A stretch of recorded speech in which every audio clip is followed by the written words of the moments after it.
విజయవాడ పశ్చిమ నియోజకవర్గం 54వ డివిజన్లో గడప గడపకు ఎన్నికల ప్రచారంలో పాల్గొన్నారు కేశినేని శ్వేత. బయట ప్రాంతాల నుంచి వచ్చి తప్పుడు వాగ్దానాలు చేస్తున్నారంటూ విమర్శించారు. ఈడీ కేసులు ఉన్న వాళ్లు స్కామర్స్, మోసగాళ్లు, బ్యాంకులకు డబ్బులు ఎగ్గొట్టిన అభ్యర్థులు ఇక్కడ పోటీ చేస్తున్నారని మండిపడ్డారు. నీతిగా నిజాయితీగా పనిచేసే వ్యక్తి ఆసిఫ్ను గెలిపించాలని ఆమె కోరారు. గత 10 ఏళ్లుగా కేశినేని నాని విజయవాడను ఎంతో అభివృద్ధి చేశారని శ్వేత తెలిపారు. 54వ డివిజన్ ఈరోజు కార్పొరేటర్ మన అర్షద్ గారి డివిజన్లో మన ఎమ్మెల్యే క్యాండిడేట్ ఆసిఫ్ గారితో ఈరోజు గడప గడప పాదయాత్ర చేయడం జరిగింది. ఎక్కడికి వెళ్ళినా కానీ ఎంతో ప్రేమ అభిమానంతో మమ్మల్ని స్వాగతిస్తున్నారు. ఆసిఫ్ భాయ్ అయితే ఇక్కడ ఈ డివిజన్కి ఒక ముద్దు బిడ్డలాగా ప్రతి ఒక్కరు కూడా మిమ్మల్నే గెలిపించుకుంటాం మేము, మీరు మా సొంతం అన్నట్టుగా ప్రతి ఒక్కరు ఓన్ చేసుకుంటున్నారు. చాలా సంతోషంగా ఉంది. ఎందుకంటే ఇక్కడ పశ్చిమ నియోజకవర్గంలో ప్రజలందరికీ కూడా చాలా చైతన్యం అనేది ఎక్కువ, అవగాహన అనేది ఎక్కువ. బయట నుంచి చాలామంది వస్తున్నారు, రకరకాల వాగ్దానాలు చేస్తున్నారు, రకరకాల ప్రామిసెస్ చేస్తున్నారు, కానీ అవి ఏమీ కూడా పట్టించుకునే పరిస్థితిలో ఈరోజు ప్రజలు లేరు.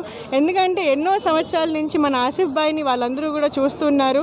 ఎంత ప్రజాసేవకి కట్టుబడి ఉన్న మనిషి అనేది, అలాగే ఎంత నిజాయితీగా పనిచేస్తూ ఉంటారు. ఒక క్లీన్ ఇమేజ్ ఉన్న నాయకుడు ఈరోజు మన ఆసిఫ్ భాయ్. అదే మీరు ప్రతిపక్షాన్ని చూసుకుంటే మోసగాళ్ళు, అలాగే ఈడీ కేసులో ఉన్న వాళ్ళు, స్కామ్స్టర్స్, వీళ్ళందరూ కూడా ఈరోజు విజయవాడ మీద పడి నెక్స్ట్ గెలిస్తే ఇక్కడ ఫర్ సేల్ బోర్డు పెట్టుకోవడానికి ప్రతి ఒక్కళ్ళు కూడా రెడీ అయ్యారు. సో ఈరోజు ప్రజలందరూ కూడా ఒకటే చెప్తున్నారు, ఏ ఫ్లైట్ అయితే ఎక్కి ఢిల్లీ నుంచి, హైదరాబాద్ నుంచి ఇక్కడ విజయవాడకి ఎన్నికల కోసం వచ్చారో ప్రతిపక్షాలని అదే ఫ్లైట్ ఎక్కించి మళ్ళీ ఎలక్షన్ తర్వాత వెనక్కి పంపించేస్తామని ప్రతి ఒక్కళ్ళు కూడా తెలియజేస్తున్నారు. ఆసిఫ్ భాయ్ని మేము గెలిపించుకుంటాము ఇక్కడ ఎమ్మెల్యేగా.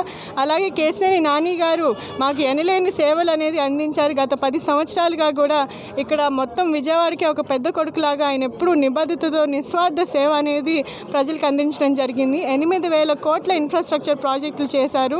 హైవేస్, అలాగే మన ఫ్లైఓవర్లు, ఎయిర్పోర్టు, ఇలాంటి చాలా గొప్ప గొప్ప ప్రాజెక్ట్స్ అన్నీ కూడా ఆయన నవ విజయవాడ నిర్మాణానికి కృషి చేయడం జరిగింది. అలాగే 3,000 కోట్లు అక్కడ రూరల్ ప్రాంతంలో టాటా ట్రస్ట్ అనే సంస్థను తీసుకొచ్చి 265 గ్రామాలని ఆయన దత్తత తీపించి చాలా మంచిగా గ్రామీణ అభివృద్ధి అనేది కూడా చేయడం జరిగింది. అందుకే ఈరోజు ప్రతి ఒక్కరి మనసులో కూడా కేశినేని నాని గారు ఉన్నారు.